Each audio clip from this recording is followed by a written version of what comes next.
Hi everyone, so this week we are going to do some work on apostrophes because we've done quite a few exam style questions now, and I just want to mix it up a bit and focus on some spag techniques. So we're going to kick off with apostrophes because it's something that people tend to struggle with. There is a couple of rules when it comes to apostrophes. We'll focus on rule 1. Can you see that? I can't write from this angle. So rule 1 is probably the most straightforward rule. I'll have to go around this side.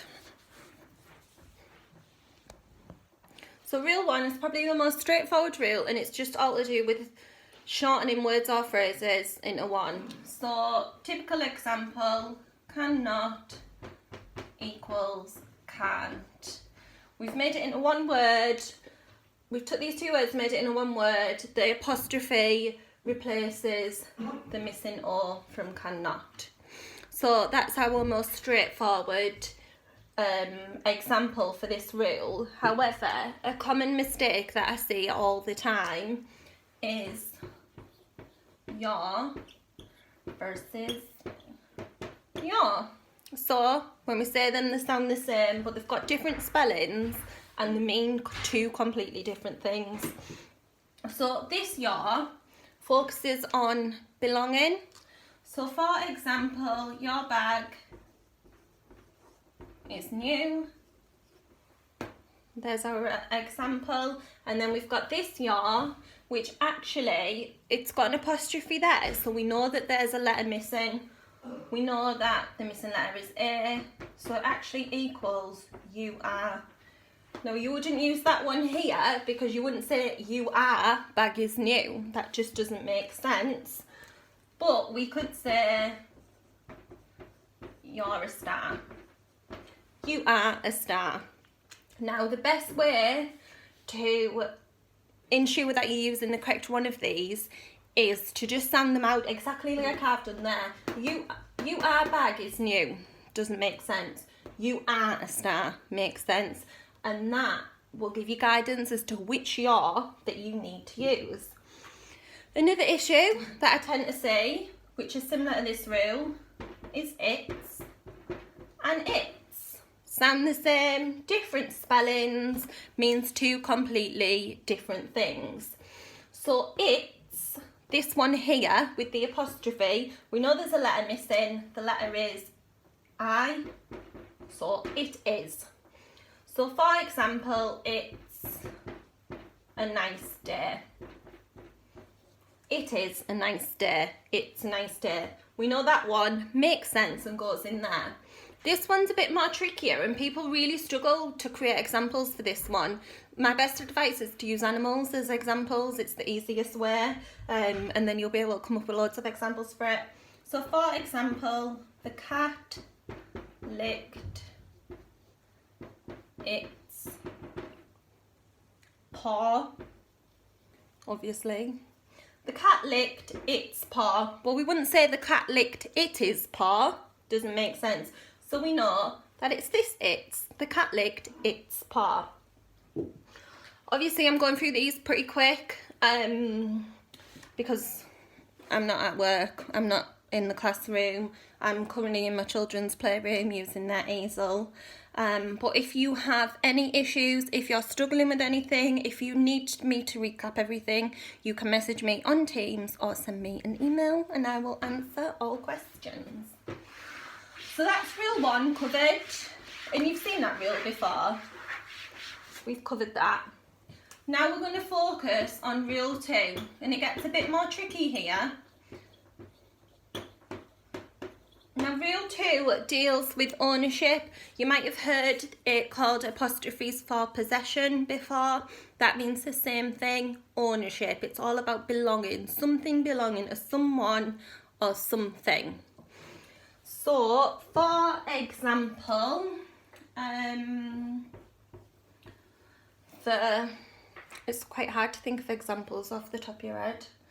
I don't know. Noah's playroom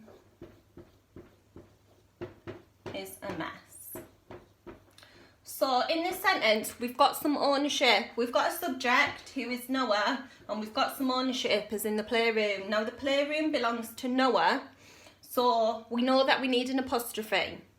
Because there's only one Noah, there isn't more than one Noah's, we add the apostrophe before the S. So Noah's playroom is a mess. We're showing the ownership. We've got our apostrophe in the correct place. Another example, the car's lights were too bright. The lights belong to the car. There's only one car that we're talking about, so we add the apostrophe before the S, and there's our ownership.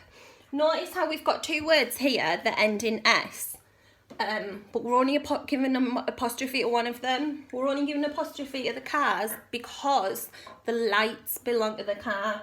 We don't need apostrophe on lights because there's no ownership here in the sentence to do with the lights. People tend to add an S and add an apostrophe all the time, but you only need to add an S if there's ownership in the sentence. And then the next part of this rule is when we use an apostrophe, but the apostrophe comes after the S rather than before it. So the reason why this happens is because there's ownership in the sentence, but there's more than one person or subject who that ownership belongs to. So for example, we've got the players' changing room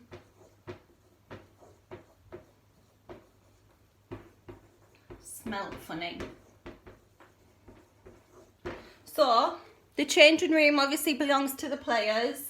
I don't know how many football players there is on a team, but I'm sure you can all let me know. We know that there's definitely more than one, so the apostrophe goes after the S.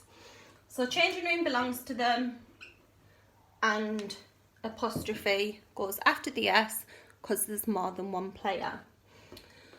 So this is the basics in terms of rule 2. If you are struggling with it, whether it be in your own work or through a task that you've been set, just look at your sentence and just say to yourself, is there ownership in this sentence? If there is ownership in this sentence, who does it belong to and how many is there? Is there one or is there more than one? If there's only one, it's apostrophe before the S. If there's more than one, it's apostrophe after the S. And even me, myself, I've been teaching for years. I learnt apostrophes at school. I still sometimes have to read something and double check that the apostrophe is in the correct place and ask myself, where's the ownership? How many is there? And it's fine to do that. Yeah, it takes a bit longer, but it gets your apostrophe spot on, so it's worth it. Another error that I see all the time that people tend to struggle with, but I'm quite good at it because I have 2 friends with this name, is if you've got a friend called James or a friend called Jess. So we're going to James's house for tea tonight. We're not, because we're on lockdown, by the way. So the house belongs to James, so we know we need an apostrophe, but there's only one James. So, normally, following the rule, the apostrophe would go before the S. But it doesn't really look right, does it? Because we haven't added an S, so why would that go there?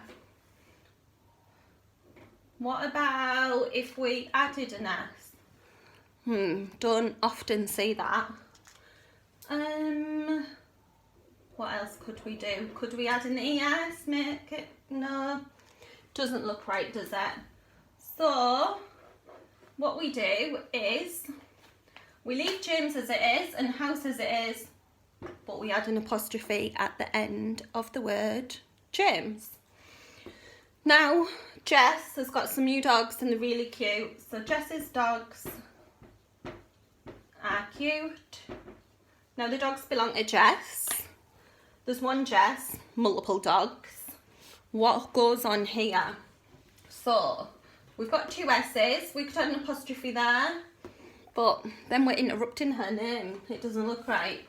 We could, add an apostrophe S, oh God, 3 letters, 3 S's on a name.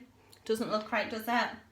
So, you've probably guessed already what we need to do. We leave Jess alone, but we add an apostrophe at the end to show that Jess's dogs are cute and the dogs belong to Jess.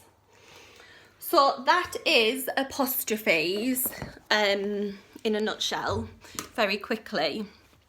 What I'm going to do this week is send you a quiz and some work to do. Use this video to guide you because the quiz is quite tricky and it covers all different types of apostrophes in terms of the rules that we've covered.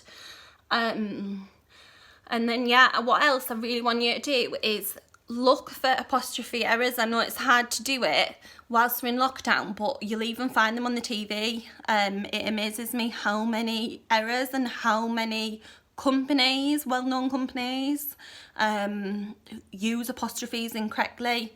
So remember the rules in terms of shortening words. Apostrophe would replace the missing letter, or apostrophes for ownership, but only if there's ownership. You don't need to use an apostrophe if you're just making a word plural. What do I mean by plural? Well done, see, it's just like I'm teaching you. Plural means more than one, so we can just say the kids are in the garden. We don't need an apostrophe, we're just stating a fact. We're not showing any ownership. We can make it plural. Remember the difference between your, its and its. Obviously if there's more than one, if there's ownership in a sentence and there's more than one, the apostrophe goes after the S. If there's just one, the apostrophe goes before the S. Remember for names, if it ends in S, but you want it to show ownership, you just add an apostrophe. And that is apostrophes, lesson done. So when you are completing your assignments, sending your text messages, uploading statuses on Facebook, uploading your captions on Instagram, I really want you to make sure and really think about your apostrophes that you're using and ensure you use the correct one. And we will see how you all get on this quiz. So good luck. Bye for now.